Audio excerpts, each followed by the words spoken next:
Hello and welcome to a look at Mancopter for the Commodore 64, a game that was released by Datasoft. Looking at objective and plot is more of an objective than it is a plot, which of course is always a shame, because plots usually have holes that you can find and twist your dagger into and all that kind of stuff, but despite what you might think, this is actually a racing game. Yeah. You have entered a race in your Mancopter, and this is a race that can only be done in a Mancopter because of its setting and because of the obstacles. And your task is simply to climb from the start of the level to the finish of the level, avoiding other Mancopters and trying to catch fish and avoid having your fish stolen in the process. And then you Mancopter away, going from checkpoint to checkpoint, and every time you pass a checkpoint you get 40 seconds added to your timer, and once you have completed a full level you will do a complete landing and get the bonuses that you have earned during the race, and then start on the next level. Sounds simple, doesn't it? It is, but at the same time it actually isn't. The other Mancopters, they are just there for obstacles. You do get a bonus built up for passing them. If you look at the interface, top left side, you have the score, which will go up as you move across. Underneath that you have your timer. If it runs out, it will convert your fish into 5 seconds per fish. And if you further run out of time than that, you will game over. In the middle, the past is how many other Mancopters you have passed. Top right is your high score, and underneath that is your fish, or the amount of fish even, that you have available. And those fish are quite important because they are effectively your lives, but unlike many other games with lives, they can go up and down, not necessarily randomly, but during gameplay. At the start of the race, you take off from a whale, a friendly whale, and in case you get knocked into the water for whatever reason, the whale will come and give you a platform you can take off from, as long as you have spare fish. It requires 1 fish per take off from the water, and other obstacles present will potentially give or remove fish from you. The pelicans, if they don't have a fish in their gob, they will take a fish if you bump into them, and if they have a fish in their gob, even you will gain an extra fish from bumping into them. Squids and other things that may require fish will take fish. If you have any, they will take 1. And if you don't have any fish, they will bump you into the water, and you can imagine if you don't have any fish and you get bumped into the water, the whale's not going to come and rescue you, so it's automatically game over. So the fish actually becomes a very, very valuable resource, and trying to obtain them and trying to hold on to them as long as possible is always beneficial.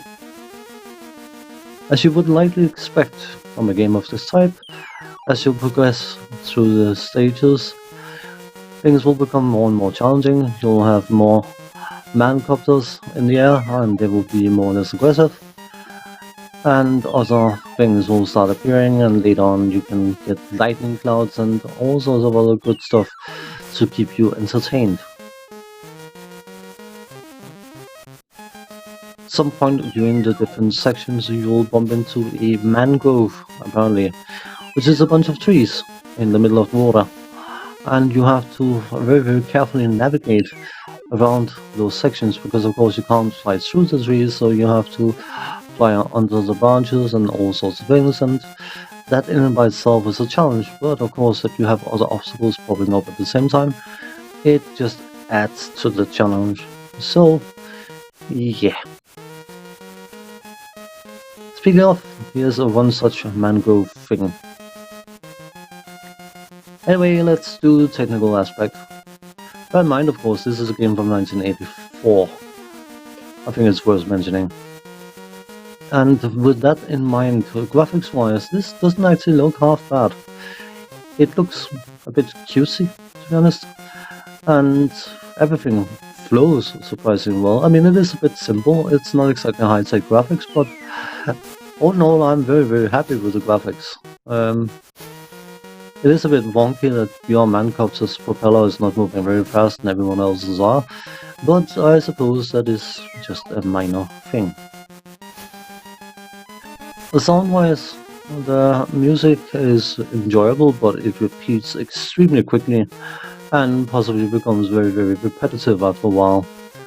You can actually disable it, but I just left it in because it sort of got on my nerves, but not to the point of where I actually want to disable it.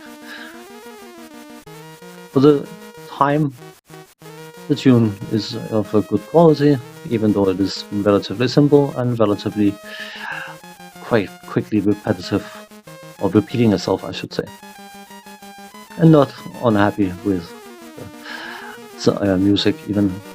The sound effects are simple, there's not an awful lot of them, but they are appropriate for the game and they suit the game quite well. And again, considering the age of the game, yeah, I'm not unhappy with any of the sound effects, and all in all, I think the sound side of things is pretty acceptable. The controls. You press the fire button to pedal, which is what propels you upwards. And then you move the joystick to the left to accelerate and right to decelerate. You can fly backwards, but not very far.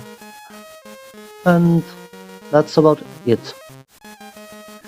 But, of course, because fun is fun, you need to use the fire button to maintain altitude, of course. That's also required to maintain forward momentum, so you constantly have to tap gently in order to actually navigate the different sections of the levels, and it can become a bit more challenging than you may initially think.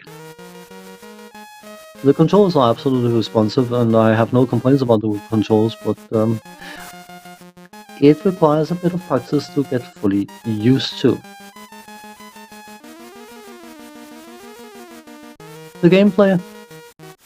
I think the video is showcasing perfectly fine what the gameplay entails, and even though the game at some level, I suppose, is relatively simple, that doesn't detract from the fact that it gets a bit repetitive relatively quickly, but at the same time, if you are of a certain mindset, and I have to be of that certain mindset when making these videos, there's a draw to just keep trying again and trying to get a bit further and a bit further and a bit further.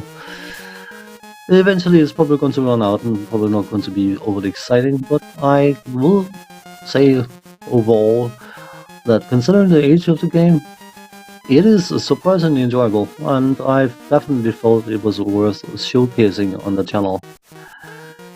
Basic, simple, but it's got its charm, definitely. On that note, thanks for watching, take care, see you next time, bye bye for now.